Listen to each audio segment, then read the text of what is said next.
দর্শক, জাতীয় সংসদে এই মুহূর্তে কথা বলছেন মাননীয় স্বরাষ্ট্রমন্ত্রী। আমরা সরাসরি চলে যাচ্ছি সেখানে। এই দেশের স্বাধীনতার ঘোষণা, স্বাধীনতা যুদ্ধ, মুক্তিযুদ্ধ, বিজয় অর্জন, শহীদ রাষ্ট্রপতি জিয়া, সবই এক কাতারে গাথা। এদেশের মানুষের সর্বশ্রেষ্ঠ অর্জন, বিজয় গাথা। কারো কারো জন্য হতে পারে এটা পরাজয়ের গ্লানি, আমি ওই জায়গায় যাব না। ৭২-এর সংবিধান কেন ভালো লাগে না মানে স্পিকার, আমি আজকে যারা বক্তা আছেন তারা দেখলাম যে কেউ আইন কানুনের মধ্যে নাই, সেজন্য আমিও আর থাকার চেষ্টা করছি না। ৭২-এর সংবিধান কেন ভালো লাগে না? তফসিল ১-এর মধ্যে যে সমস্ত অর্ডারগুলোকে বৈধতা দেয়া হয়েছে তার মধ্যে ৩ নম্বরটা হচ্ছে দি কোলাবোরেটরস স্পেশাল ট্রাইব্যুনাল অর্ডার নম্বর 8, 1972, যার মাধ্যমে এদেশের স্বাধীনতা বিরোধী রাজাকার আলবদরদের বিচার করা হয়েছিল মানে স্পিকার। যাই হোক, আমি এগুলো বলতে চাই না। যারা আদেশ নিয়ে কথা বলছেন বলে যে আদেশও তো আইন, আমি কখনো স্বীকার করেছি আদেশ আইন না?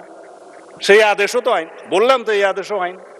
151-এ যে সমস্ত অর্ডারকে রিপিল করা হয়েছে সেগুলো বাদে, সেগুলো আগে আইন ছিল।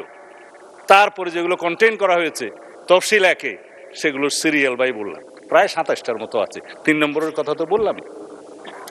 যে সমস্ত অর্ডার চতুর্থ তফসিলের ৩, ৩-এর ২, ৩-এর ২, ৩-এর ৩ এই মতো করা হয়েছে বৈধ, কিন্তু সেই অর্ডার আর করার ইখতিয়ার নাই।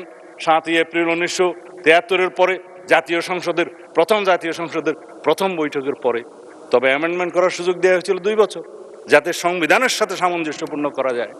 এই অর্ডারের আলাপ তো শেষ।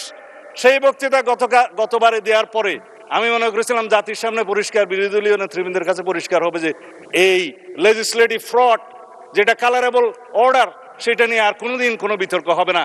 যেটা রাষ্ট্রপতি করেছেন জুলাই জাতীয় সনদ উইদিন ব্র্যাকেট সংবিধান সংস্কার আদেশ বাস্তবায়ন আদেশ ২০২৫, এটা নিয়ে আর কোনোদিন কোনো বিতর্ক উঠবে না মনে করেছিলাম।